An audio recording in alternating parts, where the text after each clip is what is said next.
Buenos dias, buenos tardes, buenas noches mga amigos, mga amigas, mga kumpanyeros, kumpanyeras.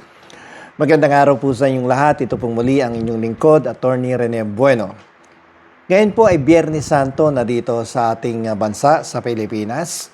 At sa ating mga kababayan dyan sa Amerika, Huwebes Santo, no? At sa Canada rin, at sa ilang bansa sa Europa, ay umaga na ng Biyernes Santo. At halos magkaparehos dito sa bandang Asia, mga 2 to 3 hours ang lamang natin sa bansang Singapore, Hong Kong, sa Japan, at na maging sa Australia. So sana po kayong lahat na mga OFW ay nasa magandang kalagayan, yung mga migrante at mga citizen na dyan sa iba't ibang bansang aking nabanggit. Magandang araw po sa inyo at sana po ay nasa maganda kayong kalagayan. So, ang pag-uusapan po natin ngayon ay tungkol dito sa tunay na mensahe ng sakripisyo ng ating Panginoong Hesukristo tungkol sa isang bansa na patuloy na nakikipaglaban, patuloy na nakikipagbuno laban sa korupsyon, kawalan ng katarungan, at yung walang humpay na paghahangad sa kapangyarihan. Yung mga politiko at mga leaders na talaga man nagiging ganid na sa kapangyarihan eh. So sa araw na to, sa Biyernes Santong ito, ay ating pong susuriin kung paano nagtatagpo-tagpo yung walang hanggang mensahe ng pag-asa, sakripisyo, at yung redemption o pagtubos, no, under the present political situation. So, ikinokonekta natin sa politika dahil alam niyo naman na this channel is focused more on political topics. So, pagdating sa sakripisyo, akin pong gustong talakayin itong naging kaso nitong si Senator Leila de Lima. Dahil nung itong si Senator De Lima ay isa pang chairperson ng Commission on Human Rights, ay napagtuunan niya ng pansin yung mga extrajudicial killings at ibang illegal activities na nangyayari doon sa siyudad ng Davao, na kung saan mayor pa noon ng dating presidenteng si Rodrigo Roa Duterte. So may mga naibulgar siyang tungkol sa mga corruption, sa extrajudicial killings doon sa Davao City. At hanggang ma-elect nga siyang senadora, at unfortunately, nung ma-elect siyang senator, ay na-elect naman din na presidente si Rodrigo Roa Duterte. So, bawi time on the part of Duterte at napag-initan itong si Leila de Lima na humantong nga sa pagsasampa ng maraming reklamo na may kaugnayan sa involvement niya sa drugs. No, mga katakot-takot na bintang na walang katotohanan dahil na-acquit na si De Lima. So ito ay nauwi nga sa kanyang pagkakabilanggo dyan sa West Cramie at umabot ng approximately 7 years. So despite the fact na nakakulong to, patuloy ang pakikipaglaban, patuloy ang ipinakikitang katapangan sa ating mga kababayan upang magkaroon ng katotohanan at hustisya at katarungan sa mga taong naging biktima ng extrajudicial killings during the time of President Duterte. At yung katapangan na yan na ipinakita niya ay talaga namang isang malaking sakripisyo na almost naibuwis ang kanyang buhay habang nakakulong siya doon sa West Cramie. Ito isang malalim na sakripisyo na ang tanging hinahangad lamang niya during that time ay mailabas yung tunay na katotohanan upang magbigay ng katarungan sa ating mga mamamayan. Kahanga-hanga yung kanyang mga sakripisyong ipinakita during that time. So ito yung klase ng mga leader sa ating bansa na talaga namang pwede nating pagkatiwalaan na humawak, no, ng mga sensitibong posisyon sa ating gobyerno na tunay naman makakapagbigay ng totoong pag-asa upang magkaroon ng positibong pagbabago sa ating bansa. Pangalawa sa aking gustong talakayin ay itong kaso ni Senator Risa Hontiveros.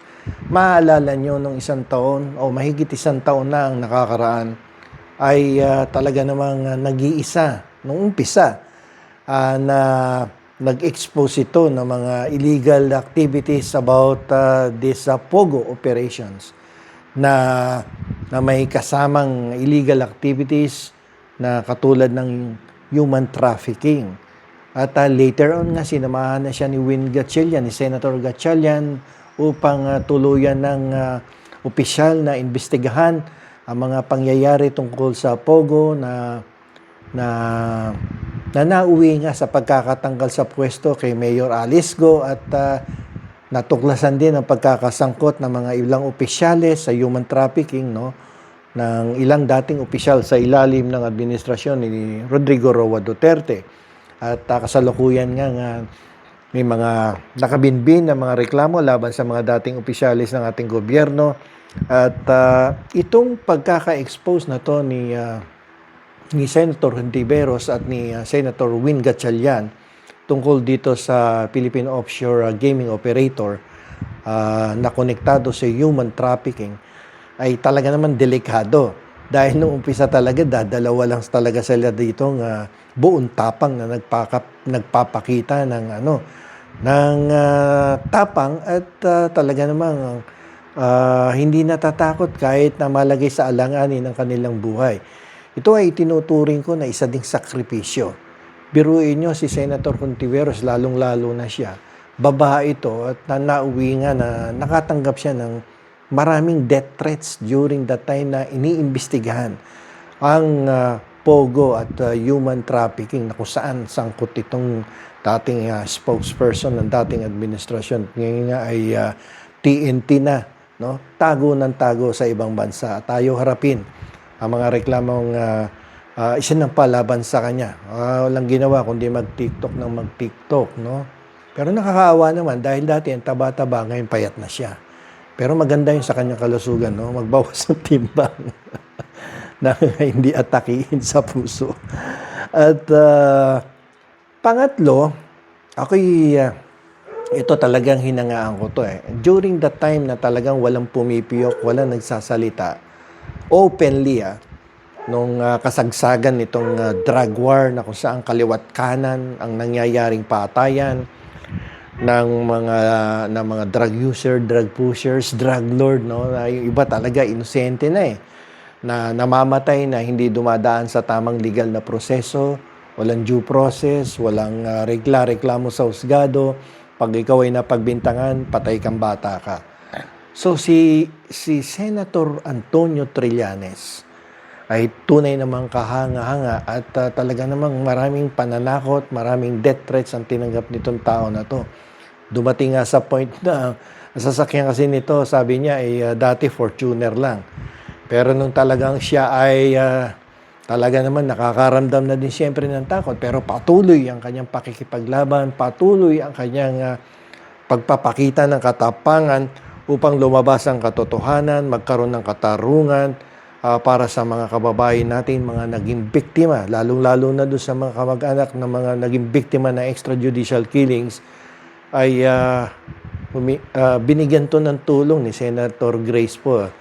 Isang sasakyan na bulletproof ang ipinahiram sa kanya para protection niya. So, alam ko patago pa yata yung tulong na yun na isinagawa ni Grace po sa kanya. At nag-iisa nga to, kasama ang kanyang Magdalo Group ay nagprepara ng reklamo, kumuha ng mga nagboluntaryong mga abogado upang makapagsampa ng reklamo sa International Criminal Court at doon nga ay nag-prosper yung kaso, kaya nga nandiyan na ngayon sa The Hague, Netherlands ang ating dating Pangulo upang litisin at tingnan kung talaga namang siya talaga ay nagkasala sa kasong crimes against humanity. Pero ang kahanga-hanga dito kay Trillanes ay sa kabila ng talaga namang napakalakas ng kapangyarihan during that time ni Rodrigo Roa Duterte na halos lahat walang pumipiyok, no? At ilan lamang silang nasa oposisyon ang patuloy na lumalaban. Nagkaroon na ng banta sa kanyang buhay at umabot pa nga to doon sa almost pagkansela ng kanyang amnestiya.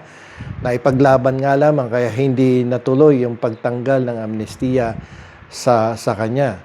At hanggang dumating nga dito sa punto na nagkaroon na ng magandang resulta yung kanyang mga sakripisyong ipinakita during those period na talaga namang namamayani, no, itong si Rodrigo Roa Duterte. At ngayon nga kasalukuyang dinidinig yung crimes against humanity laban sa dating Pangulong Rodrigo Roa Duterte.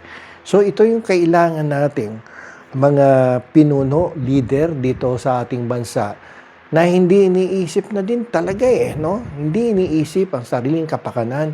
Hindi iniisip kung bukas ba makalawa patay na sila dahil sa very powerful during that time itong mga kinakalaban niya. Presidente siyempre to, isang ganun mo lang kayang-kaya nito mag-utos no? Pero hindi natakot si Sonny Trillanes. Talaga naman sinakripisyo niya ang kanyang buhay, no, upang makamit ang katarungan, makuha ang katotohanan upang tunay na papagsilbihan ang ating mga kababayan. So, hindi ako nag-i-endorse ng politiko kahit mga party list. Pero this time, gusto kong bilang tulong, no, voluntary help natin sa mga tao naman talaga naman nagpakita ng katapangan, no, sa ating mga kababayan at sa ating bansa. Siguro, i-endorse ko kung sino man ang nanonood sa inyo dito na taga Caloocan o kapitbahay ng Caloocan o kaya yung mga OFW natin, mga kababayan natin nasa ibang bansa. Hindi ko kilala personal si Antonio Trillanes na dating senador, pero ito tumatakbong alkalde sa Caloocan. Pakitulungan niyo po. Kahit isang boto sa bawat isang Pilipino diyan sa bawat bansang inyong tinutuluyan ngayon. Isang boto sa inyo at isang boto sa inyong kaibigan, pag pinagsama-sama niyo yan at sabihin dun sa ating mga kababayan na nakatira diyan sa Caloocan, tulungan niyo po si Antonio Trillanes dahil ito po ang naging talagang naging ugat, no, kung bakit nagsimula itong pagkamit natin ng katarungan, no, para sa ating mga kababayan na inapi, hindi binigyan ng tamang proseso para depensa ng kanilang mga sarili tungkol na may kinalaman dito sa Philippine Drug War during the time of Rodrigo Roa Duterte. Ito pong mga ganitong klaseng pinuno ang kailangan natin na maglingkod sa ating bayan. Hindi nakukuha ng pera, walang record ng korupsyon, tapat na manunungkulan sa ating bayan. Huwag niyo kalimutan yan. Sonny Trillanes for Mayor of Caloocan City. Hindi ko po kilala yan. Hindi niya ako kilala. Ako po ay nagpapahayag lamang ng aking sariling damdamin na ganitong uri ng mga pinuno ang dapat nating iluluklok sa kapangyarihan na tunay naman talagang nagbibigay ng sakripisyo para sa ating mamamayan. So, yung mga sacrifices na to na pinakita ni Laila de Lima, ni Riza Hontiveros, ni Win Gatchalian, lalong-lalo na ni Sonny Trillanes, ito yung mga karakter ng mga pinuno na dapat nating tangkilikin. Pero para sa akin, hindi naman din magkakaroon ng katuparan ang kanilang mga ipinaglaban kung hindi nagkaroon ng pakikiisa sa kanila ang pinuno ng ating bansa. Walang iba kundi si President Ferdinand Marcos Jr. At kung ibang presidente ito at kumampi doon sa kabilang partido na kinabibilangan ng dating Pangulo, kung kinampihan niya, walang mangyayari lahat dito sa investigation sa Pogo, sa human rights violation, dito sa crimes against humanity. Wala yan, baliwala yan. Kung hindi yan sinang-ayunan at hindi pinabayaan ng ating Pangulo na sige kung talagang nagkasala at upang malaman ang tunay na katotohanan, hands off siya. Talagang hindi nakialam. So, umiral, gumulong ang hustisya. Kaya nandoon yung taong akusado, suspect for violations of the Rome Statute. Yung particularly itong crimes against humanity. So pangalawa dito sa topic natin yung pagtubos o yung redemption. Hindi naman siguro kailasan yun na nung mga nakaraang taon, pag-upo ng ating Pangulong Ferdinand Marcos Jr. ay nakadiskubre ng mga malawakang korupsyon na nangyari sa different government agency. Unang-una na dito, itong sa Department of Education at sa Office of the Vice President, kung saan ang inilaang confidential funds na 125 million ay naubos sa loob lamang ng 11 araw. At yung mga pondo dyan sa Department of Education na nakalaan para ipagpatayo ng mga school buildings, mga additional classrooms, pagbili ng mga libro na nagkakahalaga ng milyon-milyong daang piso, no? Hundreds of millions of pesos ay hindi naman nasusuportahan, no? Yung paggastos, walang mga supporting documents at yun nga nasita ng Commission on Education.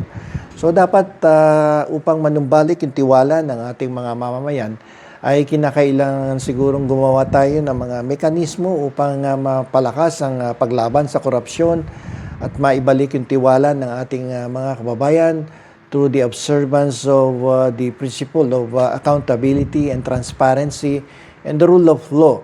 Kasi ngayon, lumalabas parang hindi na nagiging accountable itong mga dating o mga kasalukuyang nakaupo at pati na yung mga dating nakaupo sa ating gobyerno. Nagwawaldas ng pera pagkatapos ng termino, magsisilayasan sa Pilipinas o mananahimik at biglang nawawala.